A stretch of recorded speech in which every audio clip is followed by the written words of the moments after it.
High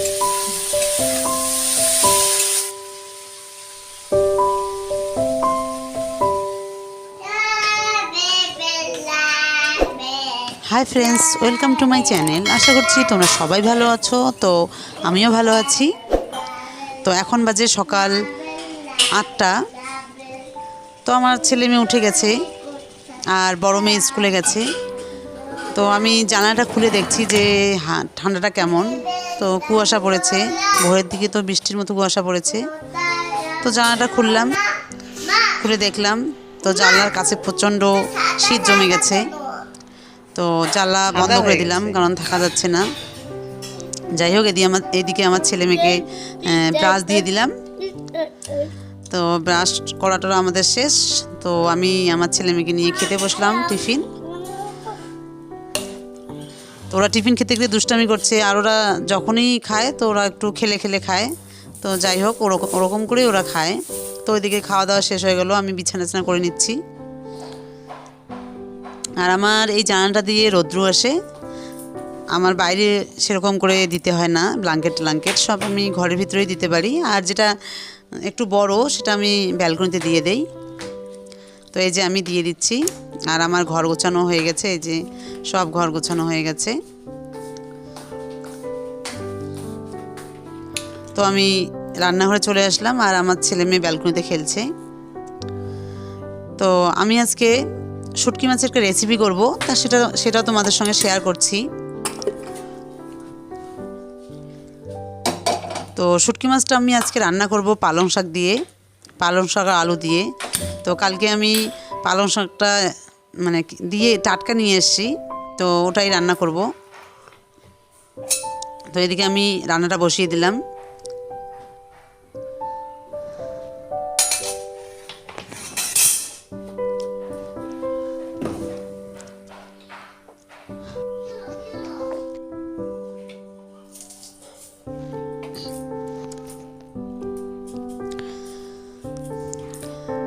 তো আমি রান্নাটা করার জন্য কড়াই বসিয়ে দিয়েছি, দিয়ে এদিকে আমি পেঁয়াজ মরিচটা কেটে নিচ্ছি। তো কড়াইয়ে তেল দেওয়ার পর আমি পেঁয়াজটা দিয়ে দিলাম। তো পেঁয়াজটা আমি একটু ভেজে নেব। আর আমি একটাই মরিচ দিয়েছি, কারণ আমার ছেলে মেয়ে যেহেতু ছোটো, ওরা ঝাল খেতে পারে না। তো আমি একটাই মরিচ দিলাম। তো এদিকে পেঁয়াজটা লাল লাল হওয়ার পর আমি শুটকি মাছটা দিয়ে দিলাম। তো শুটকি মাছটা ভালো করে আমি কষা করে নেব। তারপর আমি আলুটা দিয়ে দিব।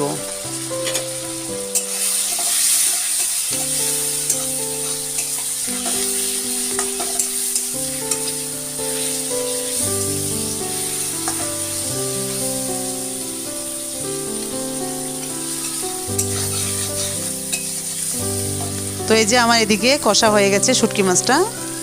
তো এবার আমি আলুটা দিয়ে দিব, দিয়ে আলুটা ভালো করে কষা করে নেব।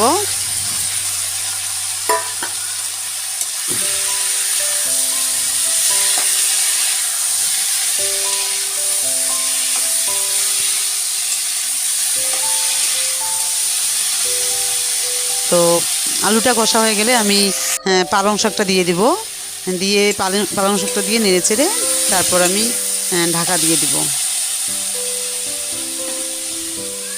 আর এই শুটকি মাছ, আলু আর পালং শাক খুবই টেস্টি একটা রেসিপি, আমার খুব ভালোই লাগে।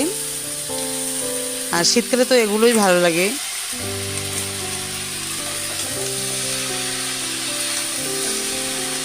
তো এদিকে আমি শাক দিয়ে নেড়ে চেড়ে দিচ্ছি।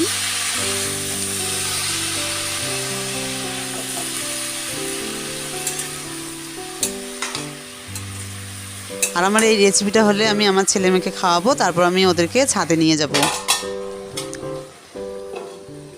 তো এই যে আমি এদিকে ঢেকে দিলাম ভালো করে নেড়ে চেড়ে। তো আমি ঢেকে দিয়ে এখন রান্নাঘরটা পরিষ্কার করে নেব, তাহলে কাজটা তাড়াতাড়ি হয়ে যায়। তো রান্না শেষ করে তারপর রান্নাঘর পরিষ্কার করা অনেক সময় লাগে। তো আমি ওইদিকে বসিয়ে দিচ্ছি, ওইদিকে হচ্ছে, আর এদিকে আমি রান্নাঘরটা একটু পরিষ্কার করে নিচ্ছি। তাহলে আমার একবারই সব হয়ে যাবে, রান্নাও হয়ে যাবে, রান্নাঘরও পরিষ্কার হয়ে যাবে। আর আমি করেছি বাঁধাকপি ভাজা। তো এই যে আমি রান্নাঘর আমার পরিষ্কার করা কমপ্লিট হয়ে গেল।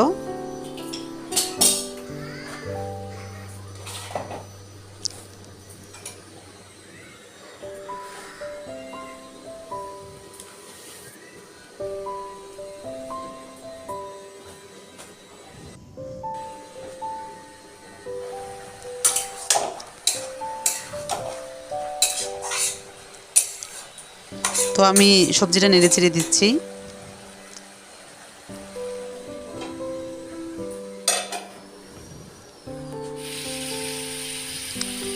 তো এই যে আমি সবজিটা নামিয়ে নিয়েছি। আমি তোমাদের দেখাতে পারলাম না সবজিটা, কারণ তখন আমার মোবাইলে চার্জ ছিল না। তো আমি এই যে সবজিটা নামিয়ে নিয়েছি। এই দেখো কত সুন্দর হয়েছে, শুটকি মাছ, আলু আর পালং শাক। তো এটা আমি একদিন ভালো করে রেসিপিটা দেখাবো, আজকে ঠিকঠাক দেখাতে পারলাম না। তো এদিকে রোদ উঠেছে প্রচণ্ড। তো রান্না শেষ হলো। তো এদিকে আমি লেপ টেপ দিয়ে আমি ছেলে মেয়েকে নিয়ে ছাদে যাব। ছাদে গিয়ে ওই যে ওরা আমার ছাদে চলে আসলাম। তো এরা এখন এইদিকে খেলছে, বিস্কুট খাচ্ছে। আর আমারও কিছু ছাদে কাজ আছে, সেটাও করে নেব। আর আমি দুদিন থেকে ছাদ আসি না, সেরকম সময় পাই না। তো আজকে আমি ছাদে গাছগুলো তো পানি দেব।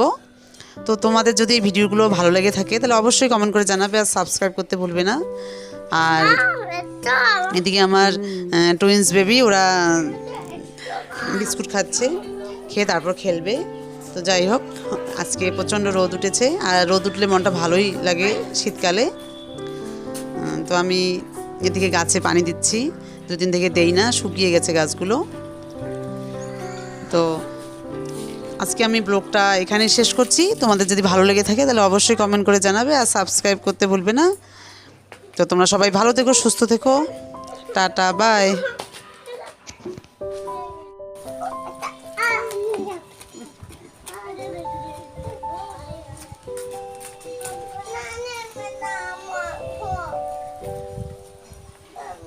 Nana,